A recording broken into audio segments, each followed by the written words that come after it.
The rain hammered against the floor-to-ceiling windows of Marcus Chen's corner office as he stared at the photo on his desk, a smiling 7-year-old girl with pigtails and a gap-toothed grin. His daughter Emma. 3 years since the accident that took his wife Sarah, and he still felt like he was drowning in responsibilities, guilt, and an overwhelming loneliness that no amount of success could fill. At 34, Marcus had built Technova Solutions from a garage startup into a multi-million-dollar company, but tonight, all he wanted was to go home to his daughter and forget about the blind date his best friend had orchestrated. "You need to get back out there, man," Jake had insisted over lunch last week. "Sarah wouldn't want you to spend the rest of your life alone." Marcus had finally agreed, more to stop Jake's relentless matchmaking attempts than out of any real desire to date. The plan was simple: meet Jessica Hartwell, a successful marketing executive, at Romano's, the city's most exclusive restaurant. What could go wrong? Everything. As it turned out, Marcus arrived at Romano's 15 minutes early. His tailored charcoal suit impeccable, his anxiety barely concealed. The Matilda-registered deal led him to a prime table overlooking the city skyline, where he ordered a scotch and waited. After 45 minutes and 2 apologetic texts from Jessica about being stuck in traffic, Marcus realized he'd been stood up. The scotch burned his throat as embarrassment flushed his cheeks. He was Marcus Chen, CEO of a Fortune 500 company, and he couldn't even get through a blind date. As he signaled for the check, determined to salvage what remained of his dignity, the lights suddenly flickered and died. Emergency lighting kicked in, bailing the restaurant in an eerie red glow. Through the confusion and nervous laughter of other diners, Marcus heard a small, frightened voice nearby. "Mommy, I'm scared." He turned toward the sound and saw a little girl, maybe 5 years old, pressed against a woman who was frantically digging through an oversized, worn handbag. The woman looked to be in her late 20s, with auburn hair pulled back in a simple ponytail and wearing a dress that, while clean and carefully pressed, had clearly seen better days. "It's okay, sweetheart," the woman whispered, pulling the child closer. "The lights will come back on soon." But Marcus could see the worry in her eyes, the way she kept glancing around the upscale restaurant as if she didn't belong. When the little girl began to cry, something deep in Marcus's chest tightened with recognition and empathy. Without thinking, he stood and walked over to their table. "Excuse me," he said gently, "I couldn't help but notice your daughter is frightened." "I'm Marcus. My daughter Em is about the same age, and she's terrified of the dark too." The woman looked up at him with startled green eyes. "Oh, yeah, we're fine, thank you. I'm sure the power will come back on soon." "I'm Lily," she said after a moment's hesitation, "and this is Sophie." Marcus crouched down to Sophie's eye level. "Hey there, Sophie. You know what I do when I'm scared of the dark? I tell stories about brave princesses who aren't afraid of anything. Would you like to hear one?" Sophie nodded, wiping her tears with the back of her hand. As Marcus began spinning a tale about Princess Sophie the Fearless, he noticed Lily watching him with an expression he couldn't quite read: a surprise, maybe, and something that looked like hope. The power came back on 20 minutes later, but by then, Marcus was completely captivated. Not just by Sophie's infectious giggle or the way she hung on his every word, but by Lily's gentle strength, her obvious devotion to her daughter, and the quiet dignity she maintained despite her obvious discomfort in the expensive restaurant.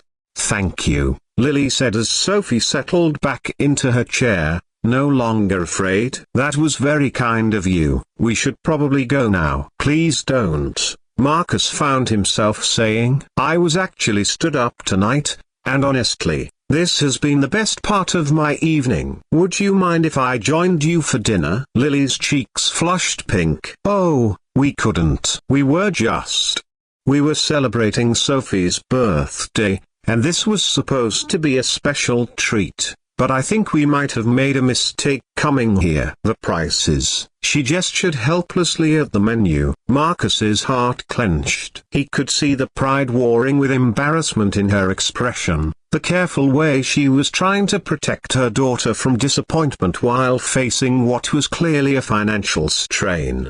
Actually, he said, settling into the empty chair at their table, I have a confession. I own a small tech company, and we're always looking for feedback on our new family-friendly apps. Would you and Sophie mind being my consultants for the evening? Company policy requires I cover all research dinners. It was a lie, but a gentle one. Lily looked skeptical, but Sophie clapped her hands excitedly. Mommy, can we please, over dinner? Marcus learned that Lily was a single mother working 2 jobs, cleaning offices at night and serving coffee during the day to support herself and Sophie after her ex-husband had left them with nothing but debt. She spoke about her struggles matter-of-factly, without self-pity, focusing instead on her dreams of going back to school to become a teacher and giving Sophie the life she deserved. What about you? Lily asked as Sophie colored on her kids' menu. What's it like running a tech company? Marcus surprised himself by telling her the truth about the loneliness, the pressure, the guilt he carried about working so much that he sometimes felt like a stranger to his own daughter. Success isn't what I thought it would be, he admitted. Sometimes I think Emma would be happier with a dad who made less money but was home for dinner every night. She's lucky to have you, Lily said softly. A lot of kids don't have fathers who care enough to worry about that. Something shifted in Marcus's chest at her words. When was the last time someone had seen past his wealth and status to the struggling single parent beneath? As the evening wound down, Marcus found himself reluctant to let it end. Sophie had fallen asleep against Lily's shoulder, and Lily was gathering their things with the quiet efficiency of a mother used to managing everything alone. Lily, he said as they waited for the valet to bring around his car, I know this is going to sound presumptuous, but would you maybe like to get coffee sometime? Without the research excuse. She looked at him for a long moment, her green eyes serious. Marcus, you seem like a wonderful man, but we come from very different worlds. You drive a car that probably costs more than I make in 2 years. I can't afford a babysitter for a real date, and I work most nights. What could we possibly have in common? How about being single parents who love our daughters more than anything else in the world? He said quietly.